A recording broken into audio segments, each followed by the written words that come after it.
নমস্কার। আজ আমি পাঠ করছি গল্প হৃদয়ের অনুভূতি। এই গল্পের ২য় পর্ব পাঠ করে শোনাচ্ছি। এই গল্পের কলমে আছেন আয়ান আহমেদ শুভ। আয়ান পিছনের টেবিলে বসে সব শুনতে পেল। নেহা আয়ানের থেকে মুক্তি পেতে চায়। কথাটা আয়ানের কানে যেতেই আয়ান টেবিলের ওপর রাখা একটা গ্লাস নিজের হাতে নিয়ে মুষ্টিবদ্ধ করে নেয়। সজোরে চেপে ধরে গ্লাসটা আয়ানের হাতে চেপে ভেঙে যায়। গ্লাসের টুকরো আঘাতে আয়ানের হাত টপ টপ করে রক্ত বেরিয়ে আসে এবং টপ টপ করে রক্ত পড়তে থাকে। আয়ানের ওইদিকে কোনো ভ্রুক্ষেপই নেই। আয়ানের কানে শুধু নিহা বলা কথাটা বেজে চলছে, আমি মুক্তি চাই। আচ্ছা নিহা, আমার শর্ত হলো আমি তোমাকে বিয়ের আগেই চাই, মানে ফিজিক্যালি রিলেশন করতে চাই তোমার সাথে, তাও বিয়ের আগে। রিহানের কথা শুনে নেহা অবাক দৃষ্টিতে তাকিয়ে রইল। নেহার হাত পা ঠান্ডা হয়ে যাচ্ছে। নেহা রিহানের দিকে অবাক চোখে তাকিয়ে আছে। নিজের কানকে আজ বিশ্বাস করতে পারছে না। রিহানকে খুব ভালোবাসে, একজন মানুষ মনে করেছিল সে। কিন্তু দিন শেষে রিহান নেহার এই নিশ্চুপ নীরবতা দেখে খানিক একটা বিরক্তি নিয়ে বলল, এইভাবে তাকিয়ে আছো কেন? আমার সত্যি রাজি তুমি? রিহানের কথা নেয়া ভাবনার জগৎ থেকে বেরিয়ে এলো। ফ্যাকাশে ঠোঁট জোড়ার কোণে একটু বাঁকা হাসি উকি দিল তার। নেহা একটা দীর্ঘশ্বাস ফেলে রিহানকে বলল, একটা সত্যি যে আমি আয়ানকে ভুলতে তোমার কাছে এসেছি। আমি ভেবেছি তুমি আর যাই হও অন্ততপক্ষে আয়ানের মতো না, আমাকে বুঝবে তুমি। বিশ্বাস করো, এই জন্যই আমি তোমাকে বিয়ে করতে চেয়েছি জীবনের বাকিটা পথ তোমার হাত ধরে নিজের হাসি খুঁজে নিব। কিন্তু আমি আবার ভুল প্রমাণিত হলাম। আয়ান আর তোমার মধ্যে বিন্দুমাত্র পার্থক্য নেই। আয়ান আমার নিজের ইচ্ছার বিরুদ্ধে আমাকে নিয়ে ধর্ষণ করলো, আর তুমি আমার নিজের ইচ্ছায় ধর্ষণ করতে চাও। আচ্ছা, বলতে পারো আমার দেহটার মূল্য আমার মনের থেকে ও কেন এত বেশি? বলতে পারো কেন সবাই দেহটাকে চায়, একটিবারের জন্য মনটাকে কেউ খোঁজে না? জানো, রিহান বিয়ের পরেও কিন্তু আমাকে পাবে। তবে কেন বিয়ের আগে আমাকে চাও? হ্যাঁ, তুমিও চাও আয়ানের মতো ভোগ করতে। হা হা, কত বোকা আমি, সত্যি বোকা। এই শহরে মানুষ চিনলাম না আমি। বুঝতে পারিনি এই শহরে ভালোবাসা মানে শুধু দেহের বিনিময়, মনের মিলের খুব একটা প্রয়োজন নেই এখানে। নেহার কথাগুলো শুনে রিহান বসা থেকে উঠে দাঁড়ালো। রিহান নেহার দিকে তাকিয়ে মুচকি হেসে বলল, যদি আমার সত্য মেনে নিতে পারো তবে এই সম্পর্কের সামনের দিকে এগিয়ে যাবে, অন্যথায় এখানেই শেষ। নেহা একটা তাচ্ছিল্য করা হাসি দিয়ে বলে, হা হা হা, তুমি ভাবলে কি করে এর পরেও আমি তোমাকে খুঁজবো? হ্যাঁ, সেটাই তো। এখন আবার মাঠে নামবে, নতুন করে আরেকজনকে খুঁজবে, তারপর সাথেও একইভাবে নষ্টামি করো। রিহান সম্পূর্ণ কথা বলার আগেই পেছনের টেবিল থেকে আয়ান উঠে দাঁড়ালো। আয়ানের অবস্থা মোটেও সুখকর নয়। এই পৃথিবীতে একমাত্র আয়ান নেহাকে অপমান করার ক্ষমতা রাখে। অন্য কেউ নেহাকে বাজে কথা বলবে, আয়ান তা মোটেও সহ্য করবে না। আয়ান পিছন থাকা চেয়ারটা পা দিয়ে ফেলে দিল। চেয়ার পড়ে যাওয়ার শব্দে রিহান পেছন ফিরে তাকালো।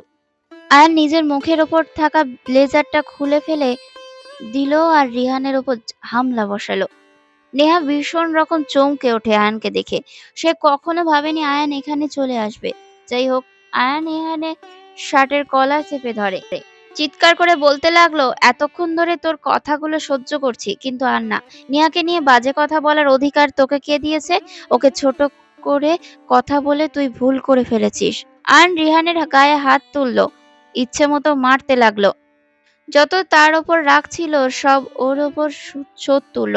মারধরের এক পর্যায়ে নেহা আয়ানকে থামিয়ে দেওয়ার চেষ্টা করলো, কিন্তু আয়ান নেহাকে ঝাড়ি দিয়ে সরিয়ে দিল। নেহা আবারও আয়ানকে থামাতে এগিয়ে আসলো এবং সে সফল হলো। নেহা আয়ানের দিকে অগ্নি দৃষ্টিতে তাকিয়ে বলে, stop Ayaan, just stop it. এইভাবে কেউ মারে? মরে যাবে তো। আয়ানের চোখ রক্তবর্ণ হয়ে আছে।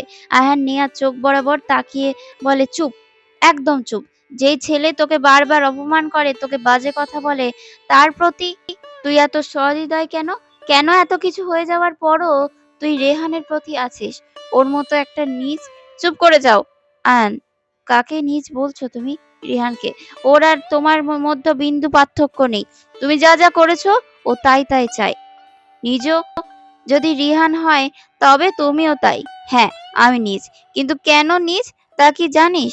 তুই রিহানকে ভালোবাসতে চেয়েছিস, এমনকি বিয়েও। কিন্তু আমাকে কেন তাড়িয়ে দিয়েছিস? আচ্ছা, একটা সত্যি কথা বল তো নেহা। বুকে হাত রেখে বল। তুই আমায় ভালোবাসিস না? শুধু বলে দে এই কথাটা। বিশ্বাস কর, আমি আর কখনো তোর কাছে ভালোবাসা চাইবো না। নেহা মাথা নিচু করে দাঁড়িয়ে আছে। কি বলবে সে? সত্যি তো এটা যে নেহা আয়ানকে ভালোবাসে, কিন্তু আয়ানের কিছু অতীতের জন্য তাকে সে চায় না। যাই হোক, আয়ান আবারও বলতে লাগলো, হুম। নেহা এমন করে নীরবে হয়ে থেকো। তোমার এই নীরবতার মানে আমি বুঝি। আয়ান, তোমার হাতে কি হয়েছে? রক্ত বের হচ্ছে তো। Don't touch me. রিহানকে গিয়ে সহানুভূতি দেখাও, কাজে লাগবে। হুঁ। যতবার ভাবি তোর সাথে ভালো ব্যবহার করব, ততবার তুই আমার ইগোকে হার্ট করিস। আমার থেকে মুক্তি পেতে চাস, তাই না? দিচ্ছি তোকে মুক্তি। আয়ান কথা শেষ করতেই নেহার বাহু সজোরে চেপে ধরল। নেহা সম্পূর্ণ বোকা হয়ে গেল। শুধু বড় বড় চোখ করে তাকিয়ে আছে আয়ানের দিকে। আয়ান নেহার চুলের পিছনে হাত নিয়ে যায় আর নেহার ঠোঁট জোড়া নিজের ঠোঁটের সাথে এক করে দেয়। নেহা জাস্ট চোখ বন্ধ করে আছে। কিছু সময় পরে আয়ান নেহাকে নিজের থেকে মুক্ত করে নিল। নেহা একদম চুপ করে আছে। আয়ান বাঁকা হাসি দিয়ে বলল, তুমি বেবি আমার থেকে যতই দূরে যেতে চাও না কেন, আমি দিব না দূরে থাকতে। ভালোবাসতে না হোক ঘৃণাতেই সই। আয়ান নেহাকে একা রেখে চলে গেল। নেহা কফি শপ থেকে বেরিয়ে এলো। আয়ান নিজের বাইক নিয়ে ছুটে চললো নাইট ক্লাবের দিকে। আসলে আয়ানের মতো একটা ছেলে এখানে যাবে এতটা নতুন কিছু না।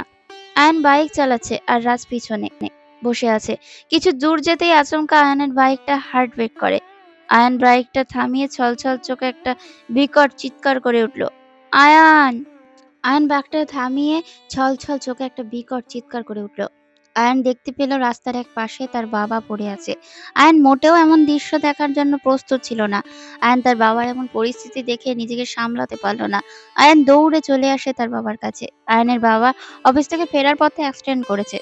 আয়ানের বাবার গাড়ি থেকে ছিটকে পড়ে যায় আর ওনার গাড়িটা সম্পূর্ণ গুড়িয়ে যায়। আয়ান তার বাবার মাথাটা কোলে তুলে নিয়ে বলতে থাকে, বাবা, কি হয়েছে তোমার? এসব কি করে হলো? আয়নার চিৎকার ও আর্তনাদ পুরো পরিবেশটা ভারী হয়ে গেল। মিনিট খানেক যেতেই একটা অ্যাম্বুলেন্স সেখানে চলে আসে। আয়ন বুঝতে পারছে না যে বাবার আসলে কি হয়েছে। আয়নের বাবার মাথার পিছন দিকে প্রচুর পরিমাণে রক্তক্ষরণ হচ্ছে। আয়ান ও রাজ মিলে কোনো মতে আয়ানের বাবাকে অ্যাম্বুলেন্সে তুলল এবং রওনা দিল হসপিটালের উদ্দেশ্যে। আয়ানের শুধু কান্না করে যাচ্ছে। বাবা নামক বড় গাছটা জীবনে কত গুরুত্বপূর্ণ তা শুধু তারাই বোঝে যাদের বাবা নেই। আয়ান তার বাবাকে নিয়ে চলে আসে হসপিটালে। সেখানকার কর্তব্যরত চিকিৎসক আয়ানের বাবাকে ওটিতে নিয়ে যায়।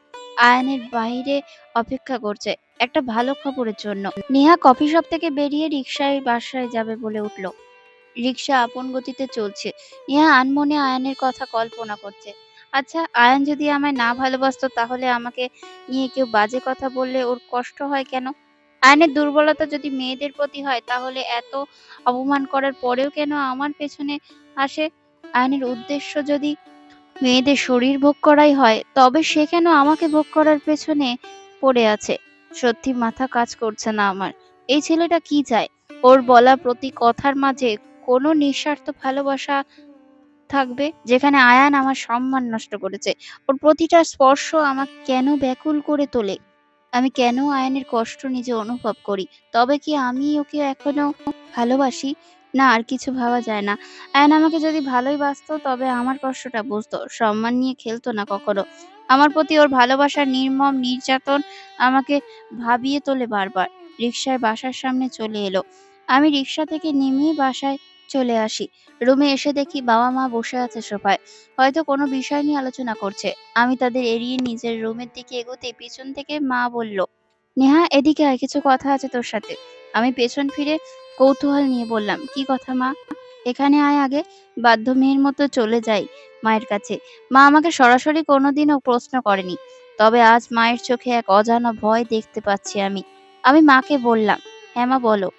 আগে বল, আমি যা যা জিজ্ঞেস করব সত্যি উত্তর দিবি। উফ মা, এমনিতেই আমার মন খারাপ, তার ওপর কি সব বলছো? আচ্ছা, আমি কি কখনো তোমাদের মিথ্যে বলেছি? না, তা বলিসনি, সত্যি এড়িয়ে গিয়েছিস। আচ্ছা মা, বলো কি বলবে? আমি সত্যি উত্তর দিব। রিয়ানের সাথে কি হয়েছে তোর? আর ও কেন বিয়ে ভেঙে দিয়েছে?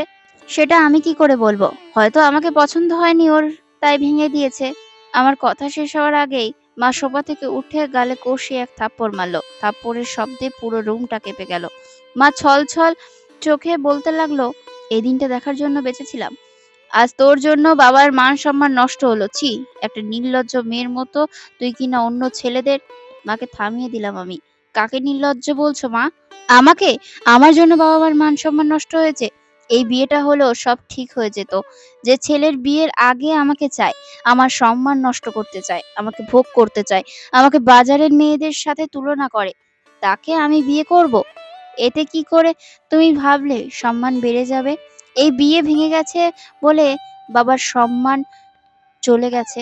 আচ্ছা মা, তোমার মেয়ের কি বিন্দুমাত্র সম্মান নেই? বলো মা, এখন চুপ করে আছো কেন? মা আমার কথায় থ হয়ে গেল। বাবা তো মাথা নিচু করে আছে। মা আবারও বলতে লাগলো, আয়নের সাথে তোর কি সম্পর্ক? আয়নের সাথে? কোনটা শুনলে খুশি হবে?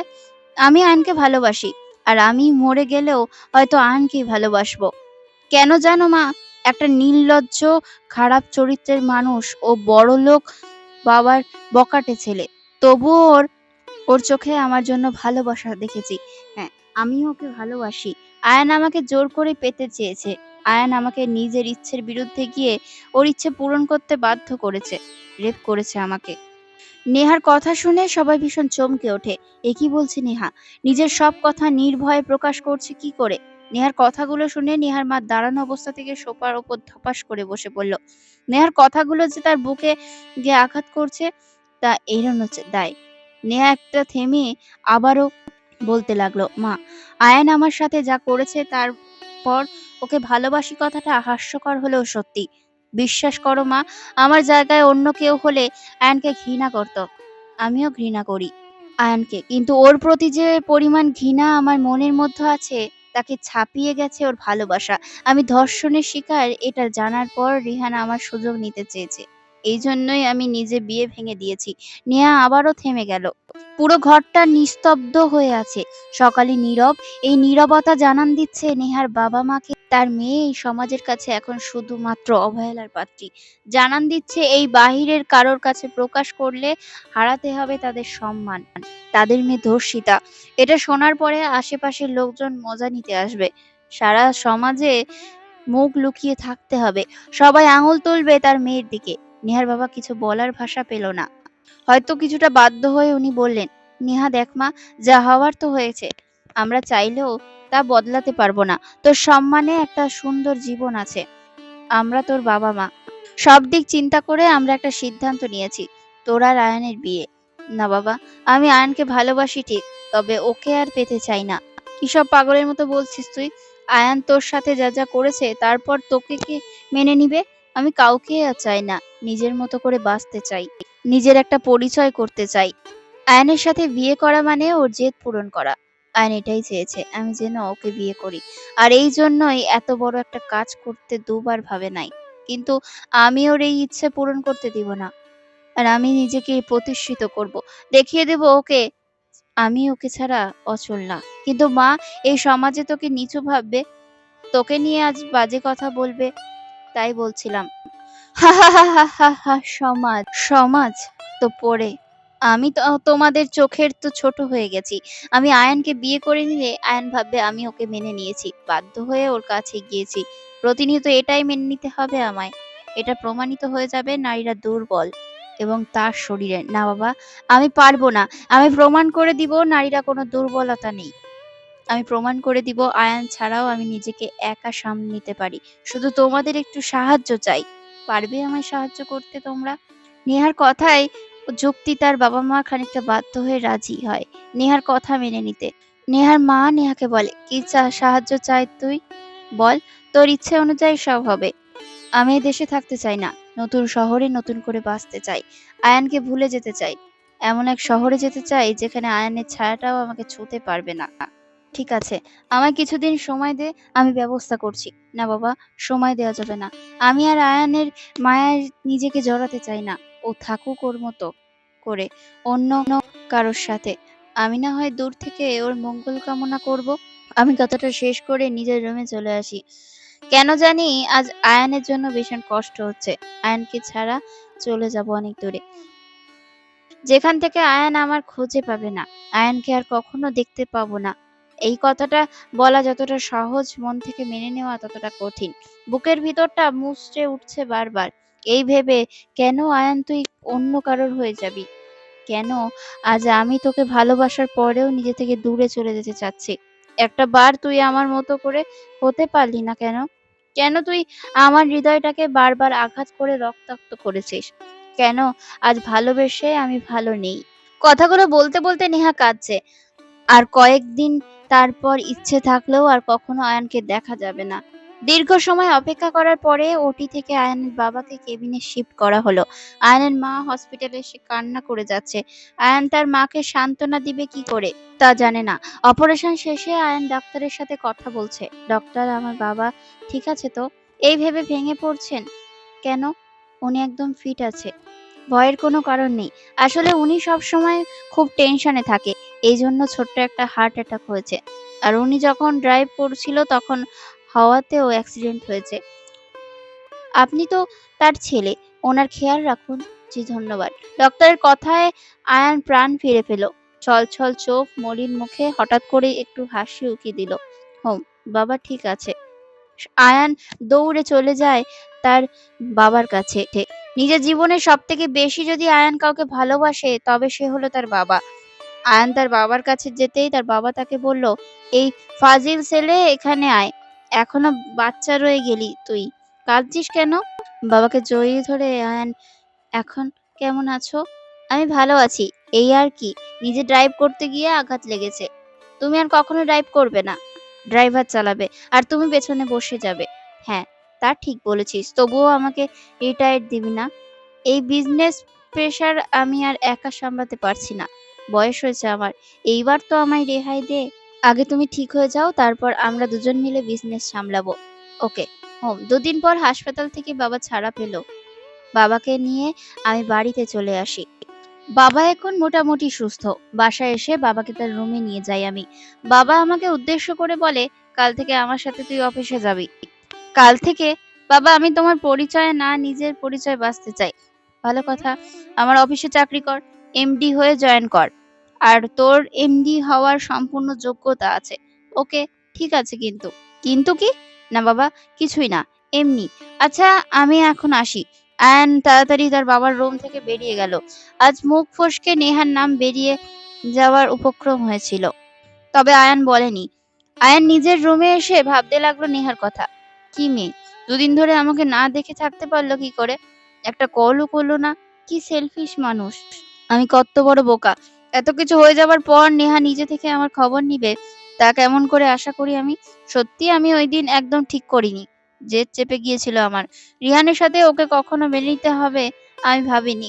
আমার বিশ্বাস আছে নেহা একটা সময় আমাকে নিশ্চয়ই ক্ষমা করে দিবে। আমি জানি আমায় মুখে যতই না করুক না কেন, মন থেকে আমাকে ভালোবাসে। কিন্তু কি জঘন্য আমাকে অবহেলা করে আমি জানি না।